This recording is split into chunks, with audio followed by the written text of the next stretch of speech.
Hello everybody, it's Kara from Wild Book Garden, and today I'm here with my spoiler-free review for Meeting Her Match by Jen Turano. I received this copy in exchange for an honest review. This book came out on July 16th, so you are already able to get your hands on it, and I will also list content warnings in the description box down below. And as I said, this is going to be a spoiler-free review. This is the third book in a proper romance companion series. I have read the two previous books. I specifically wanted to do that before reading this one because if it's a series where I'm interested in all the books, I like to read them in order. Like even for a romance series where it's generally not like required or anything. So in this one, we are following our two main characters, Camilla Pierpont and Owen, what's his last name? Chesterfield. So they're our main couple. And we actually know Camilla from the other two books, which I really enjoyed seeing her there. So I was excited that she has her own book. So she is a matchmaker, or at least she was. She's sort of technically kind of retired, but not really. And she has sworn off of love. She's never going to get married. She loves arranging matches for other people, but she doesn't want to pursue that herself because of a really bad experience that she had several years ago. And then Owen is our male lead, and he sort of like ends up rescuing her from a kidnapping attempt, and then he ends up sort of continuing to help her as they try to figure out like who was trying to kidnap her and why and what's going on with that. And Owen had actually been traveling to meet with Camilla because he wanted to ask her to sort of take his younger sister under her wing and sort of like revamp her image a little bit. His younger sister Luella, who is old enough to be like out in society, but she she ended up breaking the nose of this young man who treated her very badly, and society did not think well of her for that. And so he kind of wants Camilla to like rehabilitate her image and to make her like the toast of society in their town in West Virginia. And because of the attempted kidnapping, this ends up being also a good opportunity for Camilla and her sort of household to get out of New York for a while they figure out how to protect her. So that is the setup. And of course, Owen and Camilla end up spending a lot more time together, falling in love. So one thing about this book specifically is that I really, really loved the female characters in particular. I enjoyed Camilla. I really like the way that of the Jen Turano books I've read so far, which I haven't read that many, and she's written a lot, but I feel like she's really good about highlighting different ways of being a woman in this society, and how even when there are characters who, you know, don't like dressing up, or they don't like you know, certain other things that are expected of women, they don't turn that into like, if you do like those things, then you are like a bad feminist, you know?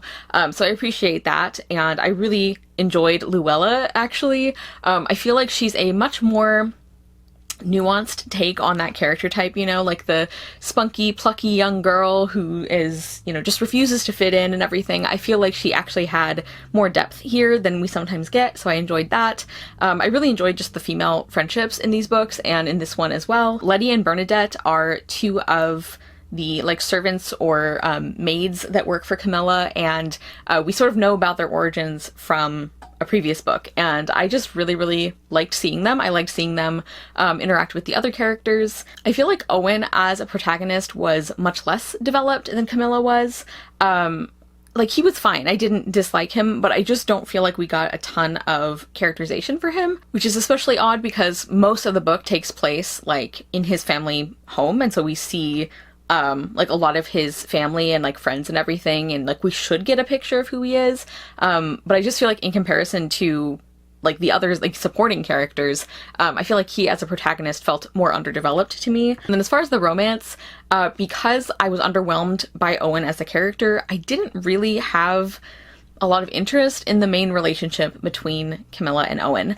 They had a few moments that I liked or that were really good. There's like one or two near the end in particular that I thought were really well written and really fun. But I think that we are told way too often and way too early how perfectly matched they are. So like Owen's family, like especially his, I think, grandmother, who is a very interesting character. She's a handful.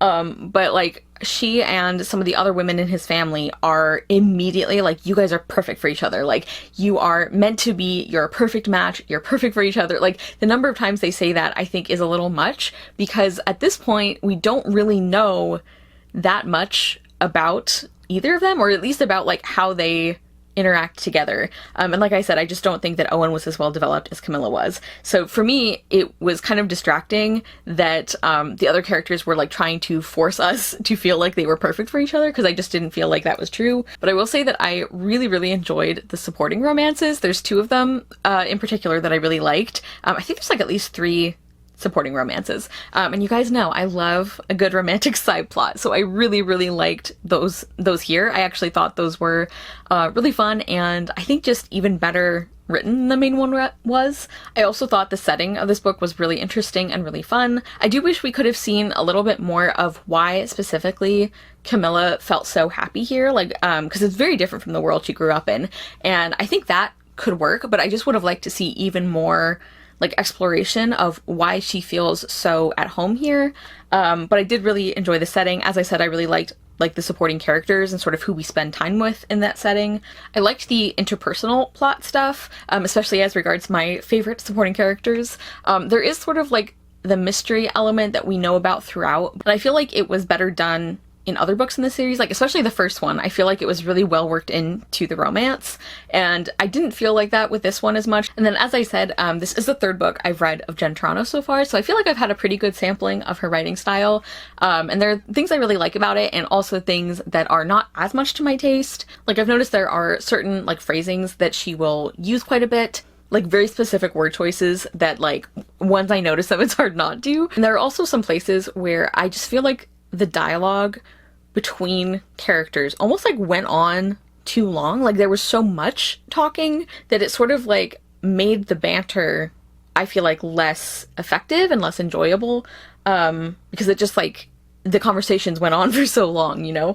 But in general, I have been enjoying her writing. I also really like some of the like she sort of has like 2 sort of elements of humor. One of them is like the absurd situational humor, which can often be hit or miss for me, but I feel like in this 3rd book, I feel like it mostly worked. Like there's a few like really funny sort of animal scenes, like Esmeralda the pig is a riot. I think she's so funny.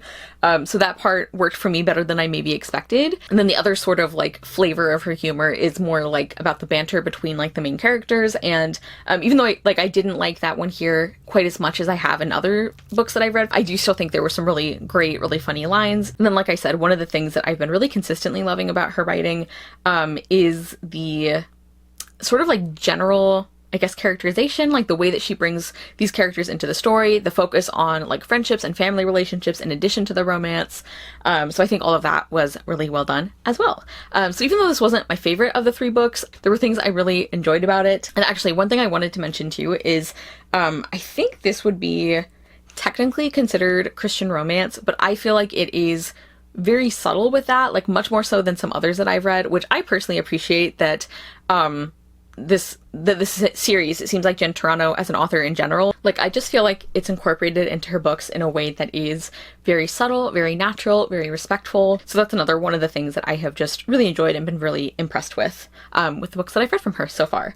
So let me know if you guys have read this one, what you thought of it, or if you're planning to pick it up. Let me know if you've tried Jen Turano before. As I said, I have now read one series by her, but she has a bunch of other books. So I'd be very curious to hear your thoughts. Thank you guys so much for watching. I will see you soon with another video, and I hope you love the next book you read. Bye!